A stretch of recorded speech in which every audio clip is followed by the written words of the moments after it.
हाँ जी, जय गुरुदेव जी सबको। कैसे हैं आप सब?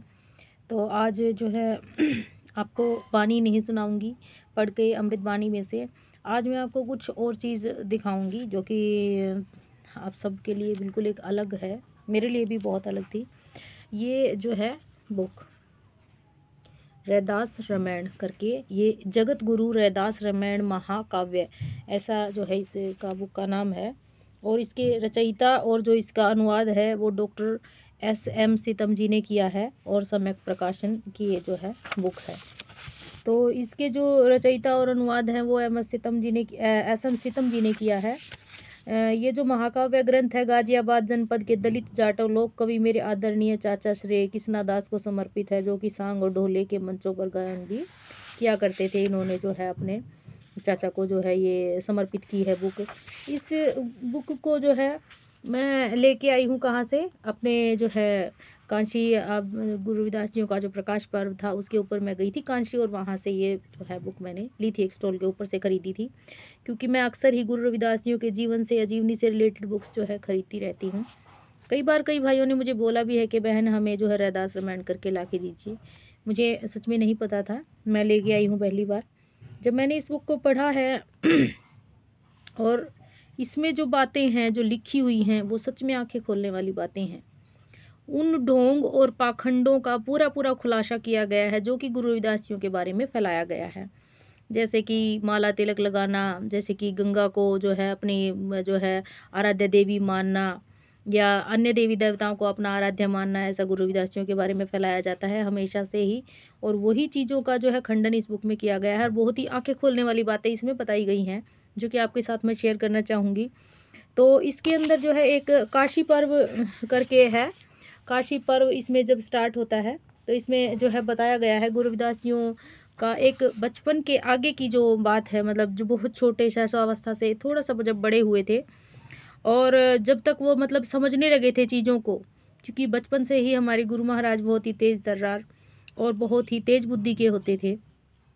तभी से लेके जो है उनके मन में जो शंकाएं उठने लगी थी इन बाकी सब रीति रिवाजों के प्रति, तब के बारे में वहाँ से स्टार्ट है ये। और वहाँ से जो है क्या दिखा रखा है कि जब गंगा स्नान के लिए रविदासियों को रोका गया, गुरु रविदासियों को जब गंगा स्नान करने से रोका गया, उसके बारे में बता रखा है कि तीर्थ नगरी काशी प्राचीन समय से बहुत चर्चित रही है। पाप विनाशिनी गंगा नदी यहाँ भी बहती है। भारत के दूर दराज से भिन्न भिन्न शहरों से पुरुष और महिलाएं इस पतित पावनी नदी में स्नान करने के लिए आया करते थे। इस काशी नगरी में विधवा महिला, बिजार पशुओं, कथावाचक ब्राह्मण और साधु लोग बहुतायत में पाए जाते हैं। यात्री लोग यदि इन चारों से बच सके तो ही वे काशी जाने का यश पा सकते हैं। किससे? विधवा महिला से, बिजार पशुओं से, कथावाचक ब्राह्मण, साधु लोग बहुतायत में पाए जाते हैं। यात्री लोग यदि इन चारों से बच सके तो ही वे काशी जाने का यश पा सकते हैं। ऐसे में एक वर्ष 1400 सन की ज्येष्ठ महीने की पूर्णमासी को काशी के गंगा घाट पर स्नान करने वालों की भीड़ उमड़ गई। क्योंकि कहते थे जैसे अभी जैसे वो हो रहा है, क्या बोलते हैं उसको, अभी जो महाप्रयागराज और ये सब चल रहा है कि गंगा में स्नान करने से जो है सारे पाप धुल जाएंगे। ये जो है कहावतें बहुत पुराने टाइम से ही ये चीज़ें फैलाई गई हैं कि गंगा में स्नान करने से आपके पाप धुल जाएंगे। खैर हमारे गुरु ने हमेशा इस चीज़ का विरोध किया है कि मन चंगा तो कटौती में गंगा कह करके हमेशा से ही इन बातों को नकारा है, झूठा किया है। तो 1400 सन की जेठ महीने की पूर्णमासी को काशी के गंगा घाट पर स्नान करने वालों की बहुत भीड़ उमड़ गई। कौतूहलवश होकर गुरु रविदास जी भी घर से स्नान के लिए की आशा लिए घाट के ऊपर चल दिए। यात्रियों का तमाशा देखते हुए घाट पर आए और यहाँ भी लोगों को गंगा में स्नान करते देखकर मन में बहुत प्रसन्न हो रहे थे। गर्मी ऋतु का सबसे गर्म महीना जेठ का होता है। गंगा नदी के इस ठंडे जल में के अंदर सबको नहाता देखकर बालक रैदास के मन में स्नान के लिए जो है भाव उमड़ने लगा और गंगा में स्नान करने का उन्होंने मन बना लिया। तो जब उन्होंने मन बना लिया गंगा में स्नान करने का, तो इस प्रकार से रविदास जियों ने अपने समस्त वस्त्रों को उतार कर एक अंगोछा कमर में बांध लिया और गंगा नदी के जल में नहाने के लिए सोच ही रहे थे कि रविदास जो है कोमल अंग और सुंदर शान के कारण अच्छे कुल के प्रतीत हो रहे थे। तो जो गुरु रविदास जियों के बारे में ये बात प्रचलित है कि वो बहुत ही सुंदर शान शकल के जो है हुआ करते थे। तो सुंदर शान और अच्छे कुल के प्रतीत हो रहे थे। उन्हें देखकर उनका परिचय जानने के लिए 4 ब्राह्मण उनके पास आए। कवि सीतम कहते हैं कि सभी विप्र बोले, माननीय आप कृपा करके हमें अपना परिचय देने का कष्ट करें कि आप कौन है। तो इस पर रविदास जी ने कहा, मैं तिल मात्र भी झूठ नहीं बोलता और जो कहूँगा सच कहूँगा। श्रीमान, हमारा गांव इसी काशी नगरी के समीप सीर गोवर्धनपुर है और मेरे पिता का नाम रघु है और माता का नाम कर्माबाई है। पंडित जी, मुझे सब रविदास कहते हैं और मैं चमार कहलाता हूँ।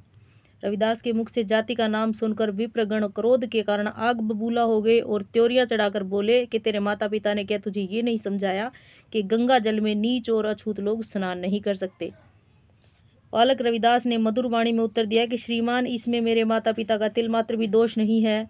मैंने उन्हें बताया था कि मैं गंगा जा रहा हूँ। मैंने उन्हें नहीं बताया था कि मैं गंगा जा रहा हूँ। मैं सत्य कहता हूँ श्रीमान कि प्रजा की भारी भीड़ आती देखकर मेरे मन में भी गंगा स्नान की इच्छा जो है प्रकट हुई।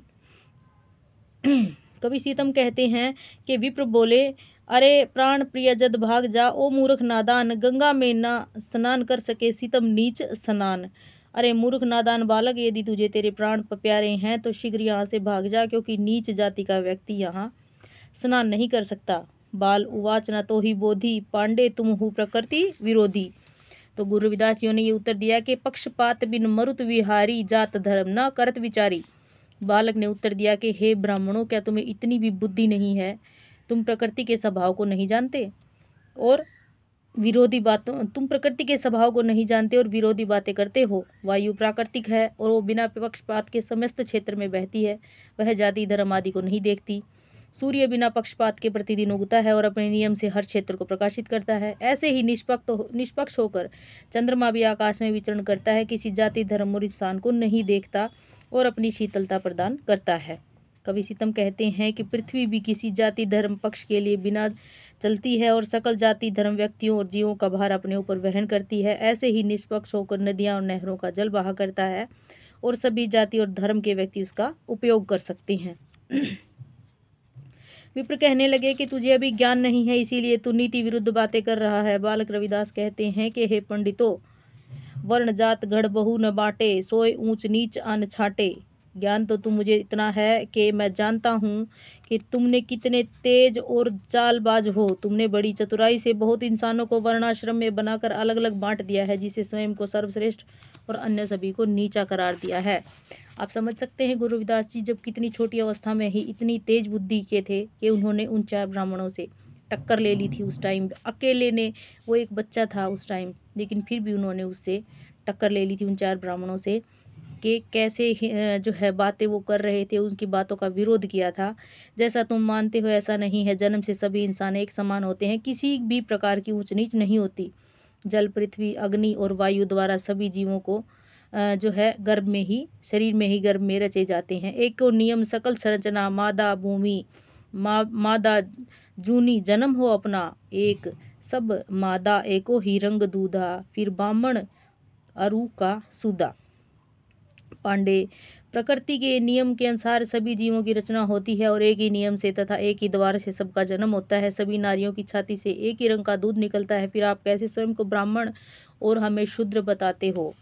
हे ब्राह्मणों, तो स्वयं को जो ऊंचा बताते हो ना, आप अन्य नियम से क्यों नहीं उत्पन्न हुए? क्या माँ के गर्भाशय की बजाय तुम किसी अन्य अंग से पैदा हुए हो? क्या पले हो अथवा 10 माह से अधिक जो है अपने गर्भ में बिताए हो? जो तुम स्वयं उच्च बताते, जन्म हु आन नैम से पाते, का तुम गर्भ माह ना विकसे, या अति अवधि बाहर निकसे। जय गुरुदेव। इस किताब के माध्यम से जो है बहुत सी आंखें खोलने का प्रयास किया गया है। उम्मीद करूंगी कि आपको जानकारी अच्छी लगी होगी। आगे भी आपको इसके बारे में मैं जानकारी देती रहूंगी। साथ बने रहिए, सच्ची और अच्छी बातों का जो है साथ लेके चलिए, शेयर कीजिए, लोगों को बताइए और गलत बातों का खंडन कीजिए। जय गुरुदेव, धन गुरुदेव सबको।